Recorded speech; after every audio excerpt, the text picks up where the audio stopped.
Hello, Rambling Rector here.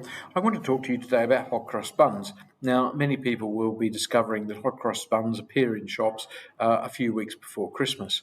And a number of people will be quite grumpy about this.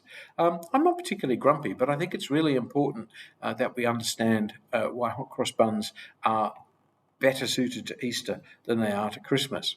I can't necessarily speak for the chocolate ones with the bits of chocolate in them and so forth. It's very hard to find a sort of a theological rationale for why we would need chocolate chips in our hot cross buns. And perhaps after you've heard my explanation of the significance of hot cross buns, you might be inclined to agree. So, what are hot cross buns? Well, put very simply, they are absolutely loaded with symbolism.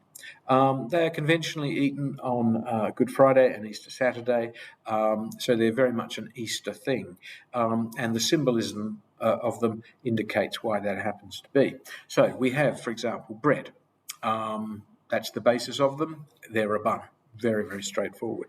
We also have sultanas or raisins or some kind of dried grape inside them. The dried grape is obviously representing the vine from whence it comes, and so therefore we have this combination of bread and vine, or we have bread and wine. And so we suddenly have this sort of Eucharistic symbolism contained within it. Hot cross buns are delicious because they're spicy, because they have a sweet spice in them, cinnamon or nutmeg, something like that, perhaps allspice to make them spicy. But those spices remind us also of the spices that were taken by the women to Jesus' tomb in order to embalm his body after he was laid in the tomb after his death on the cross. So the spices are an important part of the hot cross bun. So we have reminders of the Eucharist, which was instituted on Maundy Thursday, on the Thursday before Good Friday. We then have the spices that were used to anoint and to embalm Jesus' body, which in the biblical narrative would have been on a Sunday morning. And then, of course, we have over it all this image of the cross in white made out. And so there's the darkness of the day and the white of the cross that shines through that. And so therefore we have those elements of cross, spice, and bread and wine all combined into this wonderful confection that is the hot cross bun. And for those of you who are familiar with the symbolism of the church and the church year, none of those elements appear at Christmas.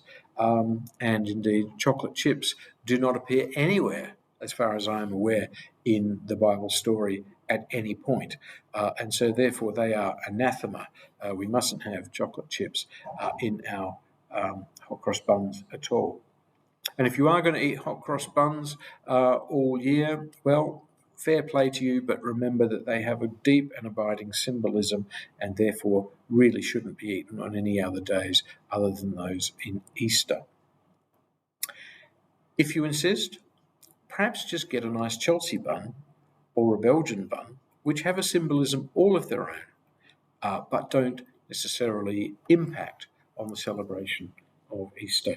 Don't forget to like and subscribe. Perhaps you'd like to respond if you feel that I'm being unduly harsh on the eaters of Easter eggs. Easter buns. Well, Easter eggs, don't get me started. But yes, absolutely. Hot cross buns are for Easter. Amen.